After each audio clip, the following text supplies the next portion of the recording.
Welcome to the Conscious Investor. Let's get started.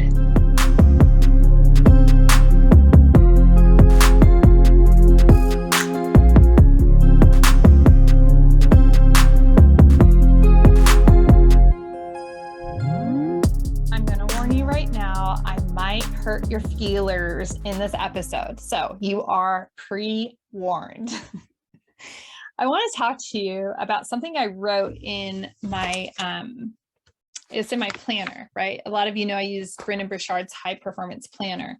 And in today's message to myself, I wrote, better to first care for the body than business. No body, no life. And I went back, I like to look back through my planners and just kind of see like, well, what was I thinking? How am I trending, right? Do you ever track yourself and be like, wow, what are my personal trends? Sometimes it's really helpful to just be an observer of our life and to just like take this different perspective. So anyway, I'm going to read that again. It says, better to first care for the body than business. No body, no life.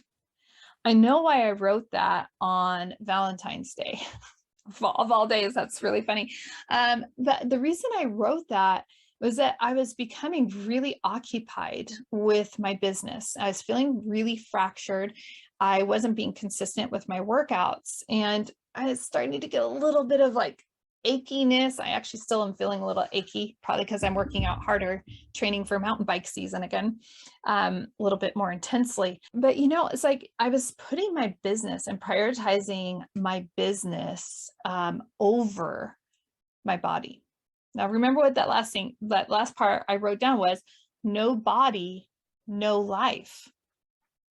If you don't have a body, if your heart stops beating, you have no life. You are dead. You are 6 feet under or scattered over whatever you decided to be scattered over.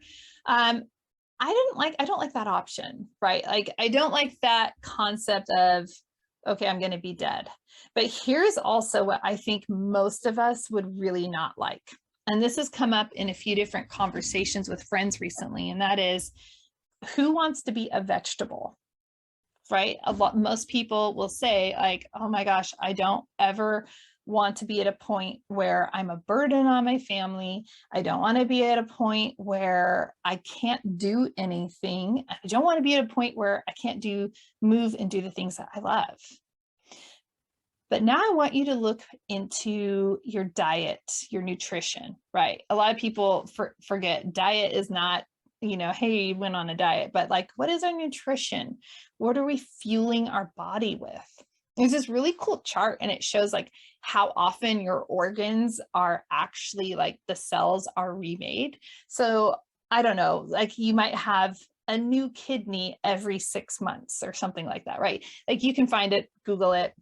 And it's really cool because you can see like, oh my gosh, the food that I am ingesting in is fueling the cell creation within my body. Like, you don't have the exact same liver you had when you were 5 years old.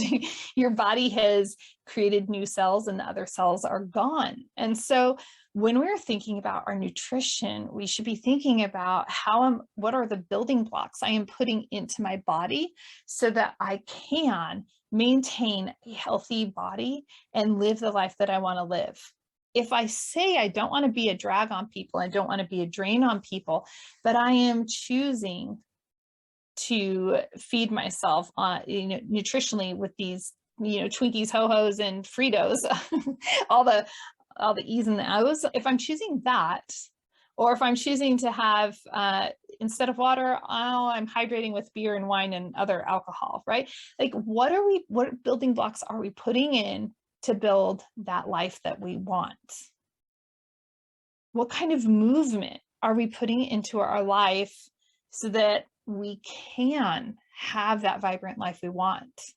I've been running with my kids at the track. The snow and the ice are officially gone. I'm so excited about that. But my son detests it. He is not nice to his mom at all. If he were here, he would tell you this, because afterwards he apologizes. And this has happened multiple times recently. And he said, "Hey mom, I'm really sorry. I just hate this." And that's what he says as we're jogging. Like, you can jog a mile.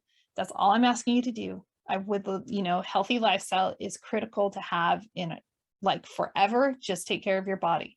And as I was explaining all of this to him as we're jogging around the track, he's like, he hates running. He hates all of the exertion and things like that.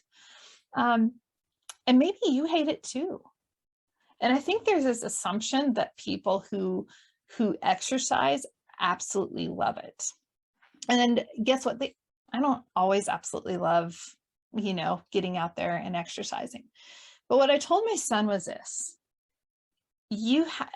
for our family, we have heart disease that runs in our family. It's rampant. My dad dropped dead of a heart attack. My grandma died of a heart attack. My great aunt, great uncle, it's just it's a thing, And I said, I need to be out here because I know I don't even know all of the, things that are in my gene pool, but I know that one. And I bet you know some of the things that run within your gene pool, and it's absolutely critical that we are aware of those and that we are creating healthy habits to combat those. I do a lot of cardio because obviously I want a strong heart. If you have other options out there, please feel free to shoot me a message and let me know other alternatives. But nutrition and exercise are paramount. I want you to ask yourself this question right now.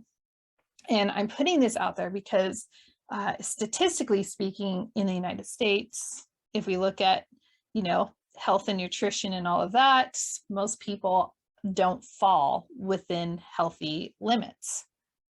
If you continue down the path that you're on, if you continue the nutrition habits that you are on, the exercise habits that you're on, where is your body going to be in 10 years?